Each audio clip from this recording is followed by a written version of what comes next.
All right. Hey, hey. Welcome back, guys. All right. So let's jump on into this. We are going to do a specific message tonight just because I had an image in my mind of someone with like wavy or curly dark hair specifically. I don't know if it was feminine or masculine. I just saw beautiful wavy dark hair. So I can't even say if it was long or short, but hopefully we'll start to kind of like see that as we get going. We have the Hierophant coming out sideways here. Um, I think this is my favorite card in the deck, and so I love this one. So it's nice to see this one pop up. This is strong Taurus energy. We have someone who's possibly connecting to an elder right now, connecting to someone with great wisdom. Hi, everyone. This could be somebody that's really, well, with the Three of Pentacles, they could be having like some downloads, some spiritual downloads.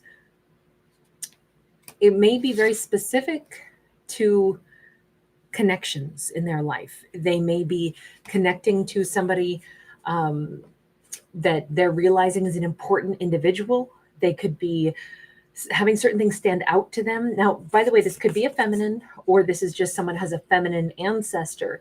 There could be a Native American ancestor or a connection to like a it does definitely have the energy of like maybe Inuit or Native American. Doesn't have to be. I mean, there's so many indigenous populations around the world, but it just my impression in the specific messages, I try to go with what I really get the impression of first. And it really feels kind of like North American. That could be anywhere in Canada. That could be an ancestor anywhere in North America. But that's my first impression. I feel like there's this message coming in from a feminine ancestor that's trying to convey a message of wisdom that is telling a person with dark hair, the individuals that you either interact with or cross paths with or get a chance to interact with or work with, those are important individuals. They're more than just random work colleagues. They're more than just people to, know for a brief moment and then move on from. Someone could love music, love ballet. In particular, this could be, a feminine who, as a kid, liked tutus, liked to dress up or something like that. Any of that is possible here. We have the Chariot also. Chariot upright is going to be. We've got quite the adventure. We've got a skateboarder gal here, and she looks like she's been doing this like since she was little bitty. So somebody who has a tremendous amount of balance. This could be a full-grown adult, obviously, is who we're talking about. But you know how inside we're all still only 6 years old. But I'm going to say as an adult feminine, and I think that's who our character is in this storyline, is an adult feminine. She perhaps likes core strength as a whole. She may be somebody who always strives to develop great core strength for herself, for her life, for the interactions that she, connects to. That could be something that she's always looking to develop, is her own personal core strength. So this could be somebody who likes, whatever, medicine ball training, at the gym, or she may have been a skateboarder at one point or ice skaters. She feels like she's somebody who's really about dynamic movement. And I think that probably, again, is like a physical manifestation of this lineage that she carries within herself. Someone who's a dynamic thinker, or she hails from a culture or a family lineage of individuals that are able to have great, powerful beliefs in the spiritual realm as well as the physical realm, and how those two can kind of like merge harmoniously. We have a strong sense of shamanism in her family lineage. But right now she's getting some download, some message coming in from that ancestral lineage that is telling her, remember how you like core strength, remember how you like to move forward in life. Well, don't move so fast that you blast past people that are supposed to be a part of your network. I really feel like this is, if an ancestor could say anything to her, I have an image in my head that is of a spider web right now. And I'm not going to say that that's what the ancestor is trying to say. Maybe it's more of a dream catcher that I'm seeing in my mind's eye, but I'm picturing the ancestor like projecting an image to convey to her, which is like, remember, we're all part of a bigger whole.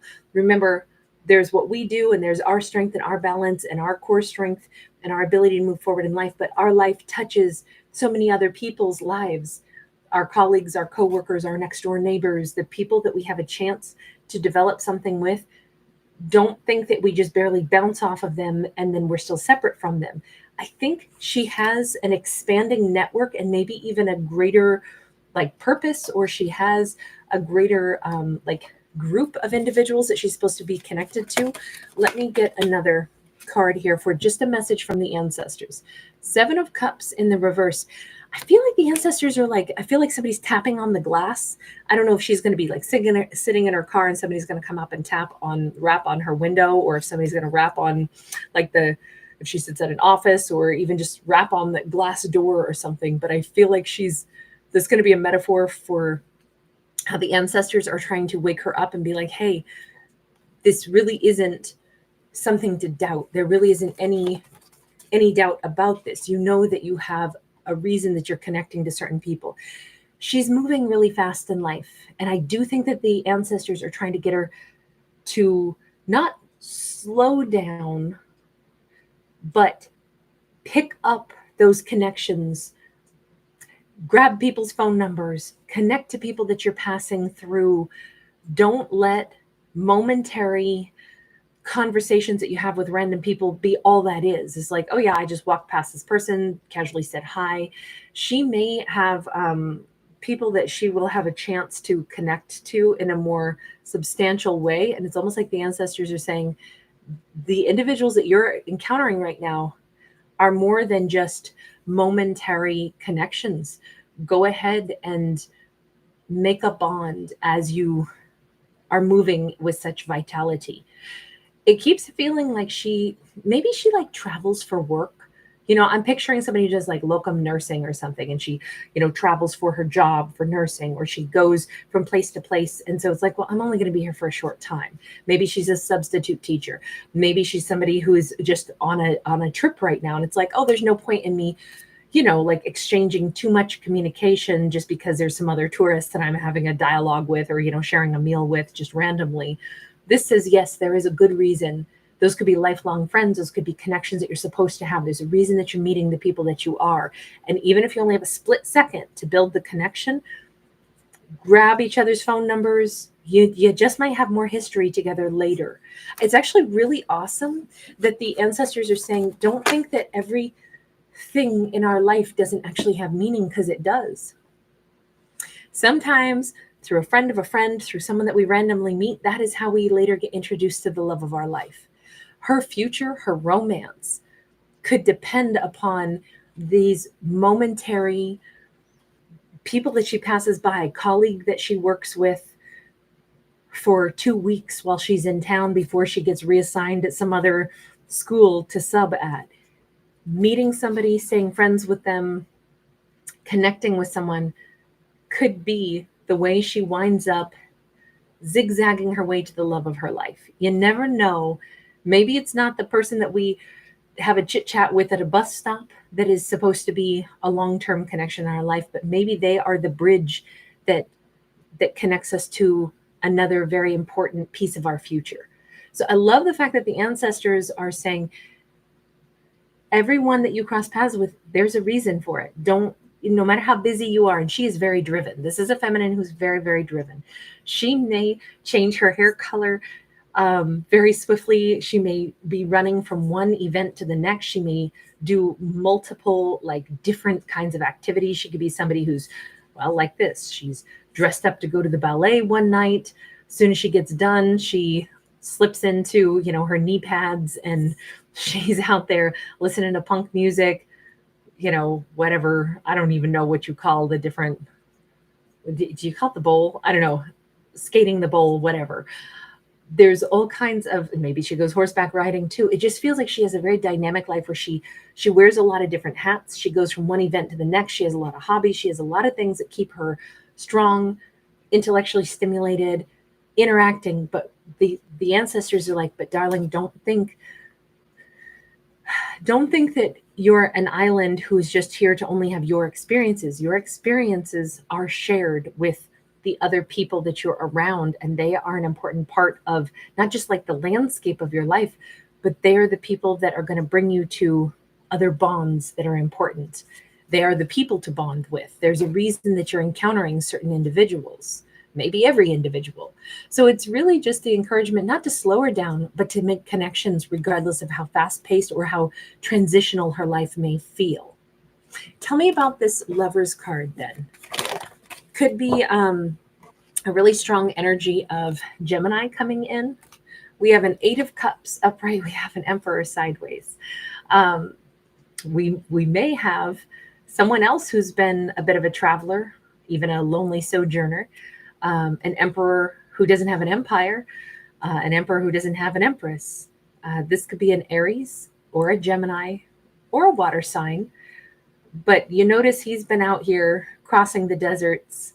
He's got a life story. This is somebody, I feel like we're talking about two people that are like global travelers or two people that have just very busy lives. He seems more like the kind who's done more global traveling. She seems like the kind of person who just has a lot of different, like a very full schedule. Like she has a lot going on in her life, a lot of different hobbies, a lot of different responsibilities, a lot of different things she enjoys doing. Both of these characters have full lives. The color red could be really important. When she meets him, he could be wearing a red jacket. Right here, he's got a red cape on both times.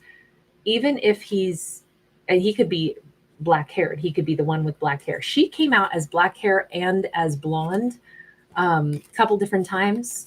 So, we all change our hair color quite a bit. So, who knows? But he comes across as somebody who's been traveling quite a lot throughout his life. He could specifically come from like a desert land, or he's spent significant time, like maybe he's lived somewhere in the Middle East, or maybe he's lived in Africa, or maybe he's been in the American desert, wherever deserts are. That could also just be a metaphor for the places that he's traveled. I feel more like he's spent a significant amount of time as like not even an expat, but more like somebody who was like stationed somewhere. He could be very militarized. He could have lived for 20 years in a country that is not where he was born. He could have a pretty like vast set of life experiences. But what he hasn't had the experience of is something in one place. It's what he comes across as like military. Like he's traveled around, he's been stationed places, maybe for prolonged amounts of time, but he didn't really like get to build a long-term like root system. So he's had maybe a transitional life as well. As he's older now, and he is older, he could be a silver fox instead of a black-haired stallion. But as he's gotten older, he may be starting to realize that he's looking for something a little bit more, wherever he's going to put down roots on this earth. I mean, as long as we're on earth, we're all still home, right? It's so crazy sometimes where we only think, well, this is my home, but really the whole planet belongs to us as home. It's the only place we can survive. So the whole planet, we're still home no matter where on earth we are. But wherever he wants to plant roots, that's the thing I don't think he's done. I do think he's been single for a huge portion of his life. And now that he's an older gentleman in this storyline, he is starting to be somebody who's thinking more about what he doesn't have instead of the adventures that he still wants to have. He's thinking about the opposite of what he's experienced. Now, if we go back to this Beauty and the Beast card, he could have kind of a gruff demeanor, or kind of anytime we look at the Emperor, because he can be ruled by Jupiter also, and be like, some decks show him as like Tyrannus or Jupiter or God of Thunder. So there is like a very classical male archetype of like power and kind of like an austerity and a sternness to him. And I would say that, obviously the Beast in Beauty and the Beast was fairly, kind of like a bear with a wounded paw, right? He wasn't exactly behaving very well in the beginning of that storyline. And I'm wondering if he's got a bit of a gruff side to him. I don't see that that's going to bother her at all. But again, the key to all of this is she actually has to, in her busy life where she's got so much going on and she's going here and doing this and keeping a very full schedule, I feel like she's going to meet him through somebody else. But first, she has to actually develop relationships with the people in her day-to-day life before that bridge will be built. And I kind of think that the reason she's going to be a good match for him is, look, if she's a kind of feminine who is pretty down to earth, also pretty busy, doesn't really have time to mess around and waste time, because it's like, you know what? We're burning daylight, folks. Life is long enough to do lots and lots of good stuff, but I still don't want to waste a second of it. She seems to be extremely driven and doesn't waste time with pettiness. She probably doesn't get involved in gossip. She probably doesn't waste time observing life because she's busy living it. And so I feel like she could handle somebody who's a little gruff, a little to the point really well and not be put off by that at all. Because it's like, I ain't made of, sugar. I'm not going to melt just because it rains. I'm not made of glass. I'm not going to break if you raise your voice a little. Like, I'm just not afraid of you. I'm not afraid of life. Life is meant to be lived and experienced. And I think that attitude of hers is going to be perfect for somebody who might be just a little bit, he's just not very soft at first. Maybe because he spent a considerable amount of time alone, maybe because he's spent a considerable amount of time, in leadership positions or having to deal with even, tougher, more regimented lifestyles. She seems more free and active. He seems more, like I say, lonely sojourner, but regimented. So both of them have kind of like a loner's perspective, but through choice, not like I'm so lonely kind of energy, but rather they both are very, let's just say they're very autonomous people, very independent people. But she's more of like the wild child, and he's a little bit more like, this has to happen at this time and this is the way it goes. He may follow rule books and such. She's not so much about that as she is like, I got a busy schedule. I don't have time to mess about. So they both have a no nonsense attitude that would make them very, very compatible. But I can see why they'd be a great match, because she's not going to be put off at all. But they have to first meet.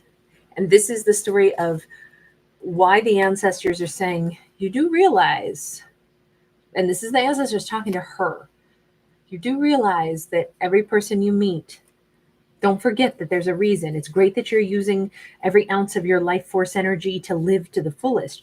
The ancestors are happy about that. They're not telling her to not, but they're telling her to absorb more. Absorb more of the people that are around you. Absorb more. Pay attention. When is the last time? It's not enough that she gets up early, gets outside, and gets busy, whatever, jogging around her, favorite neighborhood at 5:30 in the morning. I mean, that's cool if that's what she does, if she wants to take advantage of every daylight hour. But the ancestors are like, but are you running like a little machine, or are you enjoying and noticing the sound of the birds overhead? Are you paying attention to, the flowers that are blooming in different seasons as you jog around? This is an ancestor remembering or reminding her, you need to be present too. It's not enough just to use your life energy, but you want to absorb it so it's not just a blur of like, yeah, I did a whole bunch of stuff. Got the t-shirt, I was there, and then I was gone really fast. The ancestors are, I think, making a really good point for somebody who's so, like, it's so commendable that she's somebody who's really busy and actively participating in life. But the ancestors are like, yes, but there's participating, and then there's absorb it too. Be there. Don't just be passing through. I don't know if I've explained that very well, but I think that's a great message if I could articulate it better. So will these two encounter each other? Will these two find their way toward each other? 9 of Cups here says, I think this is a great reminder for her. I think that's the purpose of this whole storyline. It's not even so much to say, hey, this silver fox is somebody you could end up with. I don't even think that that's like the, whatever, the big fish to catch. It's more that her own happiness is going to be much deeper if she absorbs. And we even have this person who's got like this keyhole, and she's like unlocking her tummy area here, and we've got all these butterflies flying out. And that Nine of Cups is a card of tremendous personal happiness. So I do think it's not that she's been unhappy with her life, it's that she can deepen her joy and deepen her life experience by being just a little bit more present. She doesn't even have to slow down, but she has to be more present. We have the fates. It's really sweet that the ancestors are giving her this extra like refinement. It's not even advice or scolding. It's not like they need to put a harness on her and be like, whoa, you're just too much. Quit living your life so large. It's not any of that. It's that you're doing great. Now let's refine it a little bit. Let's tune this up. It's like if anytime you've seen like somebody that's a terrific performer or dancer or something, and they have like a raw talent, and then you're like, man, if you put that raw talent, that amazing voice with like a whole percussion background and maybe a horn section, wow, it's going to be like, it'll complement them and it'll bring out and highlight their talents and their power. Like that's what this feels like. That's what the ancestors are trying to do for her, is like bring in the horn section, bring in the percussion, complement her energy. But it's also that they don't want her to miss out on another really important chunk of her life. This is the fates. The fates are the the morai. So in Greek mythology, they were these three crone sisters who were responsible for giving us mortals our lives. And they would sit at this spinning wheel and they would spin this golden thread. And the first sister was responsible for like creating the thread and pulling it. And then the next sister would like lengthen it. And then the third sister would be the one with the scissors who would cut it. And it was the imagination here was that is a mortal's lifespan. How much, where does our life begin? How long is it? And then, what do we do with that golden thread, that big, huge length of golden thread that we have? And it's just the reminder that we want to do the most with it that we can, of course. But this, putting the fates on here, on the Wheel of Fortune, now we add in, that concept of karmic payout, and the Wheel of Fortune. Sometimes we've maybe made some mistakes and we're down here at the bottom of the wheel in the mud, and other times we do good actions and in our life, and that brings us to the top of the wheel, and that's where we're having a lot of success. So it's kind of like in everybody's life, we'll go through those ups and downs, right?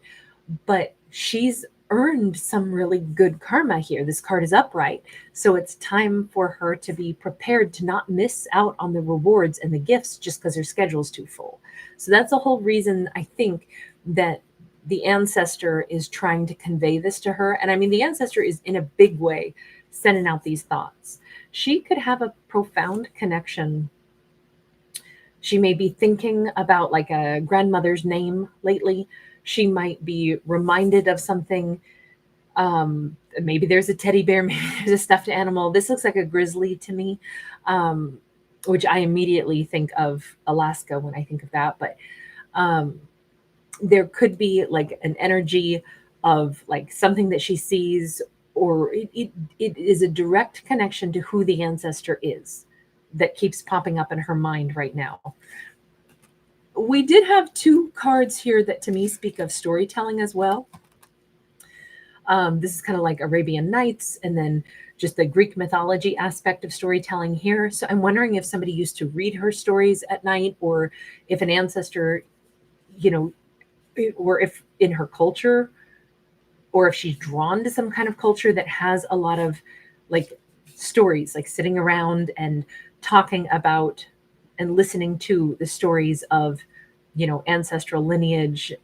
Cultures used to do that. That's why I love storytelling. It's because to me, it's like we've lost some of that, and I'd like to bring it back. I think there's nothing more I love than like going to a national park and listening to the park rangers tell stories around the campfire. Like that is so, I'll never get too old for that. I love it so much. But that kind of thing is so important, and it was always kind of a cultural thing that humans did, and I think it's nice to carry on that tradition. That's why I'm a storyteller. But this feels like I think our feminine in this story is very connected to that also. But it's not just about stories, it's about the lesson they're in, or it's about the way an ancestor would communicate. And so she may be having like little memories of a specific storyline or a specific cultural reference or something that connects her directly to an ancestor. But somebody might have read her books at night, storytellings at night before bed. And that's another thing. There's always like little lessons. Most children's books have little lessons in them. And I'm wondering if there was like right now I'm thinking like Berenstain Bears, or I'm thinking of, children's books that have something to do with bears or something, but it's always about like, teaching a little bit of a lesson. Like we're never too old to enjoy getting the little lesson out of even a children's story, right? That feels like it's a really important part of this. And it might even be remember your inner child also. Remember that it's fun to have playmates. Everything in the adult life can get so hectic, but we're all just 5 or 6 years old on the inside. So it's important to like enjoy life too, and not just robotically go through the motion of cramming in as much experience as we can without truly enjoying it and absorbing it the way a kid does. Anyway, that is ultimately going to bring her to this romantic partner. I'm so stupid. I totally missed that. Beauty and the Beast. There's another storytelling, right? But all of this just feels like if she listens to this and this advice from the ancestor and gets just a little bit more present, it's going to expedite her meeting this emperor. Can I get one last message just on him? We've got the Death card and we've got the Strength card. And both of them, check this out. We've got a timeline. You notice how we have serpents on both of them? I just saw a video clip today of something that said like, meanwhile in Australia, and there's like all of the things that the creatures, that tend to be knocking on doors and entering into people's homes. And there was this gigantic snake that was like hovering outside the door, like fully expecting to come in, like it was a friendly visitor in the video clip. And, somebody's real home that had this giant snake that was like peering in the windows like a peeping Tom. And I was like, oh my God. I am not a snake lady. So even though I think it's great that they represent change and transformation, and it should be an honor to have a snake, perhaps being a peeping Tom coming to visit, but I don't dig it. But in this, we have to say this is pretty awesome. The message in his life is one that we've kind of already looked at, right? We know that he's wanting something different, something he hasn't had yet. He's had a very transitional life. He's traveled quite a bit. He hasn't put down roots yet. Something has changed within him. This is the year of the snake for him for sure. And of course, great song by Arcade Fire. Everything is different. I don't know that he would have expected himself to feel this way. He might be in a more nurturing energy, which is very different for an emperor.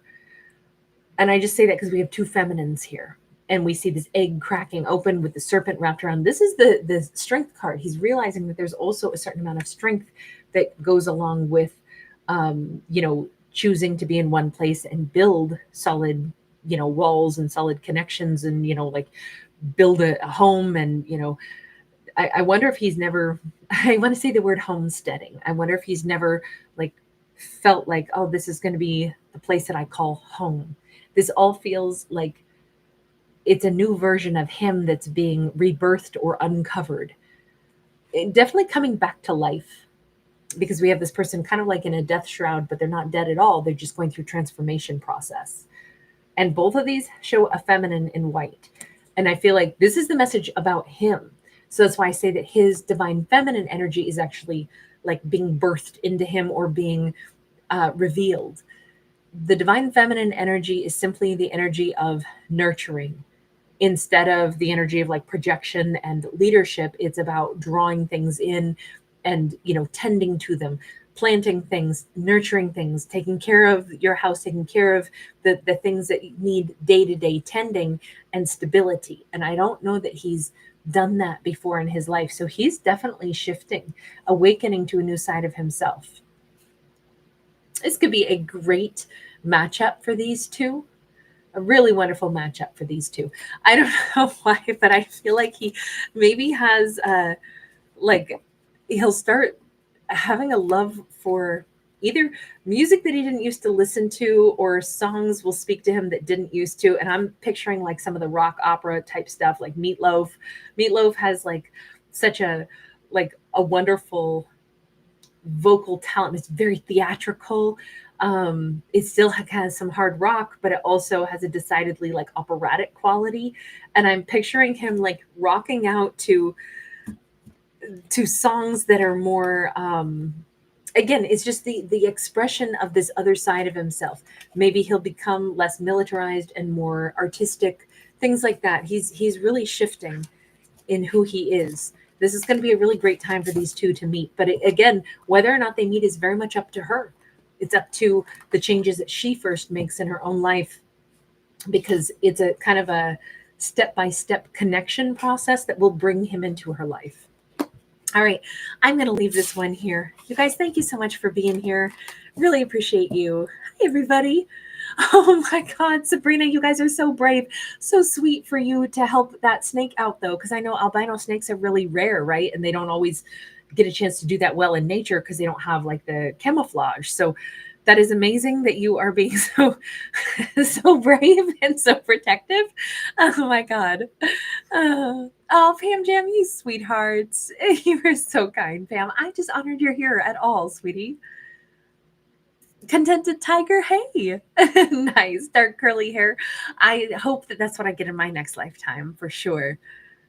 11 to 8. Oh my God. Teddy Ruxpin. I have not thought of Teddy in a long time.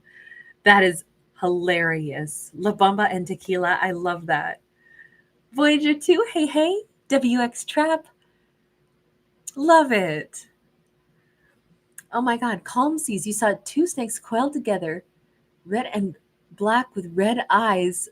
Oh, oh my God. That sounds, let me put it this way. It sounds powerful.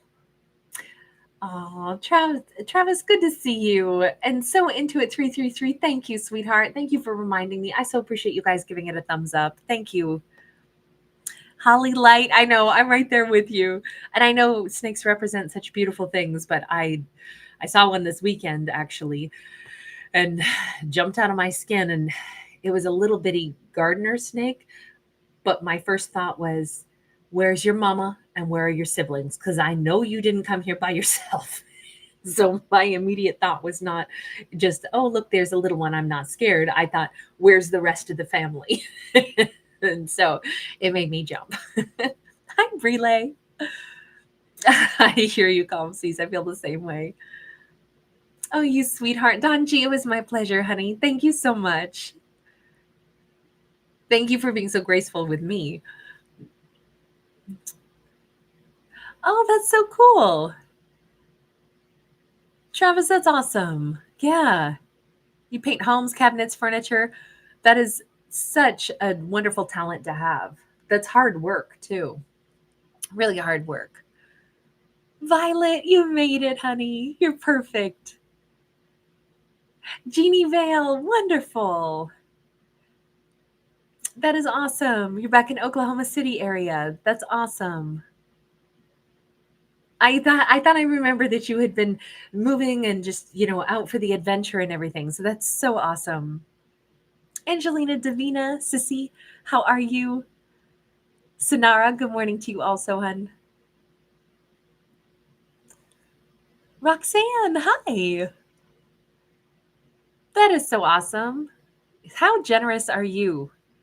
You're so wonderful. T.A. Cahill, how are you? That's adorable. At first, I thought that was a mummy. That's what I saw first. Can you tell where my brain goes? Like I grew up with a brother who's real close in age to me, and so he influenced my musical taste and my movie taste and my taste in books. He's probably the reason I like punk music and the reason I like sci-fi. And the first thing I saw was not somebody looking, but I saw a mummy because I think that we can blame my little brother on that. And I thought it was really cool too. I was like, they have a mummy emoji? Oh boy. Kate.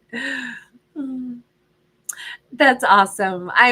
Jeannie Vale, I'm so glad. Yes, isn't it funny how sometimes we so appreciate when we return to like a comforting surrounding, and it's like I look at it with all new eyes, and it's so fun, and it just feels right. That's wonderful. Seed time. Hi, Cataclysmic Awakening. Great to see you. Deep Blue Night Thoughts. Well said. Yes. Sometimes you do have to stop and smell the flowers. Absolutely. I'm just scrolling through so I get a chance to say hi to everybody. Brenda Ann, hi. Julie Ann, hi, Lily. Yeah.